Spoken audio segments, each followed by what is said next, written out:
मीरा ने गहरी सांस लेते हुए आत्मा से पूछा, तुम दर्पण में कैसे कैद हुई? ये सब क्यों हुआ? आत्मा ने एक क्षण चुप रहकर कहा, सुनो मीरा, यह कहानी सिर्फ मेरी नहीं है। यह तुम्हारे परिवार की सच्चाई है जिसे छिपाने के लिए हर कोशिश की गई। मैं तुम्हारी दादी की बहन थी और मेरा नाम रुक्मिणी था। हम दोनों बहुत करीब थे, लेकिन एक दिन तुम्हारे परिवार ने मुझ पर विश्वासघात किया। मीरा ने चौंक कर पूछा, विश्वासघात? ऐसा क्या हुआ था? आत्मा ने गहरी और गूंजती हुई आवाज में कहा, तुम्हारी दादी और मैं एक ही आदमी से प्यार करती थी। वह आदमी मुझे चाहता था, लेकिन तुम्हारी दादी ने मुझे धोखा देकर उससे शादी कर ली। मैंने यह बर्दाश्त करने की कोशिश की, लेकिन यह सब मेरे अंदर दर्द और गुस्से के रूप में बढ़ता गया। एक दिन तुम्हारी दादी और परिवार ने मेरे गुस्से को मेरी कमजोरी के रूप में देखा और मुझे इस दर्पण के जरिए कैद कर दिया। मीरा हैरान रह गई, लेकिन उन्होंने ऐसा क्यों किया? आत्मा ने कहा, यह दर्पण एक प्राचीन जादू से बंधा था जिसे केवल परिवार के ही सदस्य खोल सकते थे।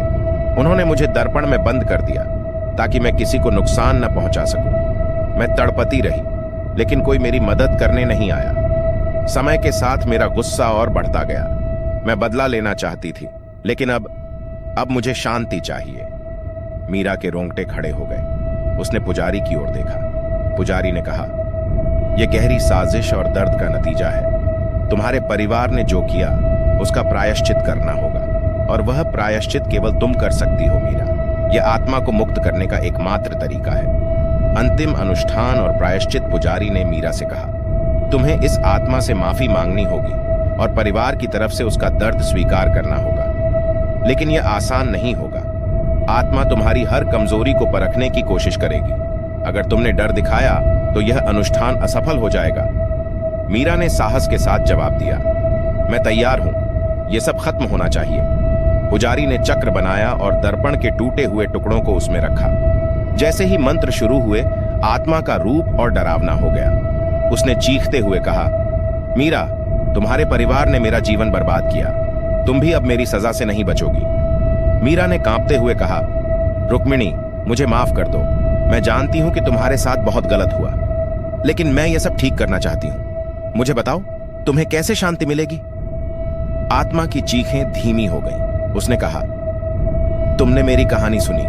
अब मैं चाहती हूं कि तुम मेरे लिए एक अंतिम काम करो।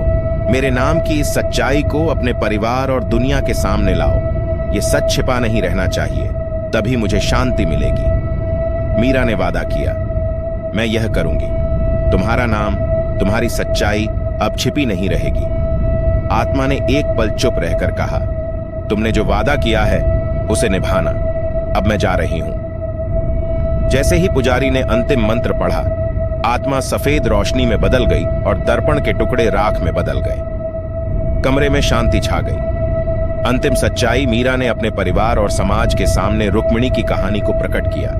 उसने सबको बताया कि कैसे लालच और ईर्ष्या ने रुक्मिणी के जीवन को बर्बाद किया। यह सुनकर लोग भावुक हो गए। पुजारी ने कहा, सच हमेशा भले ही देर से सामने आए, लेकिन यह सबसे बड़ी ताकत होती है। रुक्मिणी की आत्मा अब मुक्त हो चुकी है। मीरा और उसकी मां ने राहत की सांस ली।